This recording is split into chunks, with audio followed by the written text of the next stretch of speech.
தாவேகா விஜய் அவர்களினுடைய கரூர் பரப்புரையில் ஏற்பட்ட கூட்ட நெரிசலில் இதுவரைக்கும் 39 பேர் காலமாகியிருக்காங்க.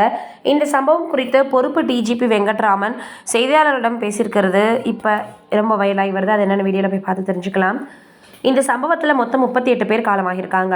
ஆண்கள் 12, பெண்கள் 16, ஆண் குழந்தைகள் 5, பெண் குழந்தைகள் 5 உயிரிழந்திருக்கிறதாக தாவேகாவினர் முதலில் அனுமதி கேட்டது லைட் ஹவுஸ் ரவுண்டானா மற்றும் உழவர் சந்தை பகுதியில் தான்.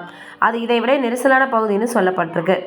அதோட இந்த கூட்டத்திற்கு 10,000 பேர் தான் வருவாங்க அப்படின்னு அனுமதி கேட்டாங்க. ஆனால் 27,000 பேர் குவிஞ்சிருக்காங்க. ஏற்கனவே கூடுதலாக ஆட்கள் வருவாங்கன்னு முன்கூட்டியே கணித்து காவலர்கள் எண்ணிக்கையை அதிகரித்திருந்ததாகவும், ஆனால் மதியம் 3 மணிக்கு வந்து இரவு 10 மணிக்கு புறப்பட வேண்டிய விஜய் இரவு 7:50 மணிக்கு தான் வந்தார். அதோட தாவேகா கட்சி தலைமையின் ட்விட்டர் பக்கத்தில் விஜய் காலை 11 மணிக்கு வருவார்னு அறிவிக்கப்பட்டிருந்தது. இதனால் ரசிகர்கள் 11 மணிக்கே குவிய தொடங்கிட்டாங்க. ஆனால் விஜய் 7:50 மணிக்கு தான் வந்தார். இந்த விவகாரம் தொடர்பாக விசாரணை நடைபெறுகிறதாகவும், அதேபோல் விசாரணை முடிவில் காரணம் தெரிய வரும்னு பொறுப்பு டிஜிபி வெங்கட்ராமன் அறிவிச்சிருக்கார்.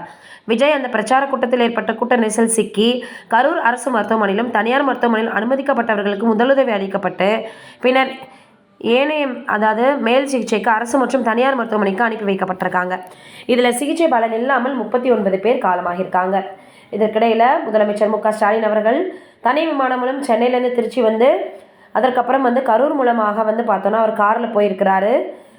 எல்லாரையுமே பார்த்திங்கன்னா உயிரிழந்தவர்களுடைய வீட்டுக்கு போவது, அவங்கள சந்திக்கிறது அப்படின்னு எல்லாமே அவர் மேற்கொண்டு வந்திருக்கிறாரு. இப்போ என்ன தான் அவங்க பேசினாலும் இறந்தவர்கள் தான்.